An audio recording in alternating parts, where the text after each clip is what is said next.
Hello ಸ್ನೇಹಿತರೆ, welcome back to my YouTube channel. ಎಲ್ಲರೂ ಹೇಗಿದ್ದೀರಾ? ಚೆನ್ನಾಗಿದ್ದೀರಾ ಅಂತ ಅನ್ಕೊಂಡು ಇವತ್ತಿನ ಲಾಗ್ನ ಸ್ಟಾರ್ಟ್ ಮಾಡ್ತಾ ಇದ್ದೀನಿ.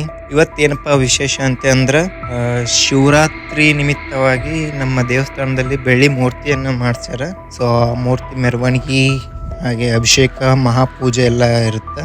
ಸೊ ಯಾವ ರೀತಿ ಮೆರವಣಿಗೆ ಮಾಡ್ತೀವಿ, ಯಾವ ರೀತಿ ಪೂಜೆ ಮಾಡ್ತೀವಿ ಅನ್ನೋದನ್ನ ನೋಡ್ತಾ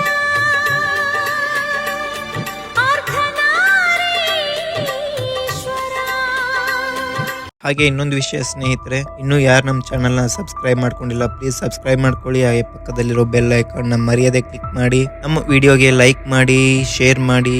ಹಾಗೆ ನಿಮ್ಮೆಲ್ಲರ ಸಪೋರ್ಟು ನಮ್ಮ ಚಾನಲ್ಗೆ ಸದಾ ಇರಲಿ ಅಂತ ಹೇಳ್ತಾ ಸ್ಟಾರ್ಟ್ ಮಾಡ್ತಾ ಇದ್ದೀನಿ ಲಾಗ್ನ. ಬನ್ನಿ ಸ್ನೇಹಿತರೆ.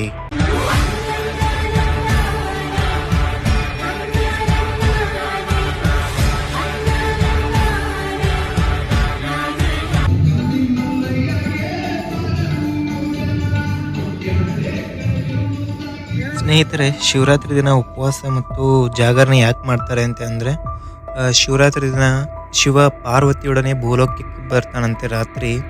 ಸೊ ಅವತ್ತು ಇಡೀ ದಿನ ಜನ ಎಲ್ಲ ಉಪವಾಸ ಮಾಡಿ ರಾತ್ರಿ ಪೂರ್ತಿ ಜಾಗರಣೆ ಮಾಡಿ ಶಿವನನ್ನ ಸಂತೃಪ್ತಿಗೊಳಿಸ್ಬೇಕು ಅಂತ, ಸಂತೃಪ್ತಿಗೊಳಿಸಿ ತಮ್ಮ ಆಸೆಗಳನ್ನೆಲ್ಲ ಈಡೇರಿಸ್ಕೋಬೇಕು ಅಂತ ಜಾಗರಣೆ ಮತ್ತು ಉಪವಾಸಗಳನ್ನ ಮಾಡ್ತಾರೆ ಸ್ನೇಹಿತರೆ ಶಿವರಾತ್ರಿ ದಿನ. ಇದನ್ ಬಿಟ್ಟು ಬೇರೆ ಏನಾದರೂ ನಿಮಗೆ ಗೊತ್ತಿದ್ರೆ ಕೆಳಗಡೆ ಕಮೆಂಟ್ ಬಾಕ್ಸ್ ನಲ್ಲಿ ಶಿವರಾತ್ರಿಯ ಮಹತ್ವದ ಬಗ್ಗೆ ನೀವು ತಿಳಿಸಿಕೊಡ್ಬೇಕು.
ಸ್ನೇಹಿತರೆ, ಬೆಳ್ಳಿ ಮೂರ್ತಿಯ ಮೆರವಣಿಗೆ ಯಾವ ರೀತಿ ಮಾಡ್ತಾ ಇದ್ದಾರೆ ನೋಡಿ ಸ್ನೇಹಿತರೆ. ಕುಂಭ ಹಾಗೂ ವಾದ್ಯ ಮೇಳದೊಂದಿಗೆ ಬೆಳ್ಳಿ ಮೂರ್ತಿಯನ್ನ ಮೆರವಣಿಗೆ ಮಾಡ್ತಾ ದೇವಸ್ಥಾನದವರೆಗೂ ತಗೊಂಡೋಗಿ ದೇವಸ್ಥಾನ ಒಳಗಡೆ ಹೋದ್ಮೇಲೆ ಅಲ್ಲಿ ಮಹಾ ರುದ್ರಾಭಿಷೇಕ ನೆರವೇರಿಸ್ತಾ, ಅದು ಶಟಸ್ಥಲ ಬ್ರಹ್ಮ ಸ್ವಾಮಿಗಳಿಂದ ಮಹಾರುದ್ರಾಭಿಷೇಕ ನೆರವೇರುತ್ತಾ. ಇದನ್ನೆಲ್ಲ ನಿಮಗೆ ಮುಂದಿನ ವಿಡಿಯೋದಲ್ಲಿ ತೋರಿಸ್ತೀನಿ. ಸೊ ಬನ್ನಿ ಸ್ನೇಹಿತರೆ, ಮೆರವಣಿಗೆ ಮಾಡೋದು ಯಾವ ರೀತಿ ಇದೆ ಅಂತ ನೋಡೋಣ.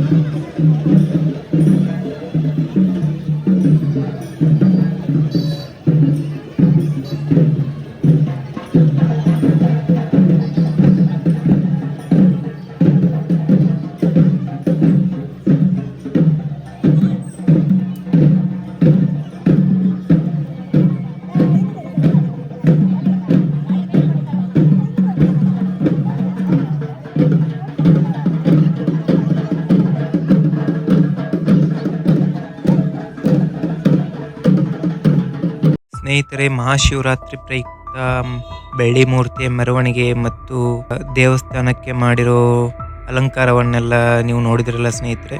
ಇನ್ನು ನೆಕ್ಸ್ಟ್ ವಿಡಿಯೋ ಒಳಗೆ ಆ ಬೆಳ್ಳಿ ಮೂರ್ತಿಗೆ ಮಹಾರುದ್ರಾಭಿಷೇಕ ಮಾಡೋದು ಮತ್ತು ದೇವರಿಗೆ ಅಲಂಕಾರ ಮಾಡೋದು, ಯಾವ ರೀತಿಯಾಗಿ ಪೂಜೆ ಮಾಡೋದು ಅನ್ನೋದನ್ನ ವಿಡಿಯೋದ ಮುಖಾಂತರ ತೋರಿಸ್ಕೊಡ್ತೀನಿ.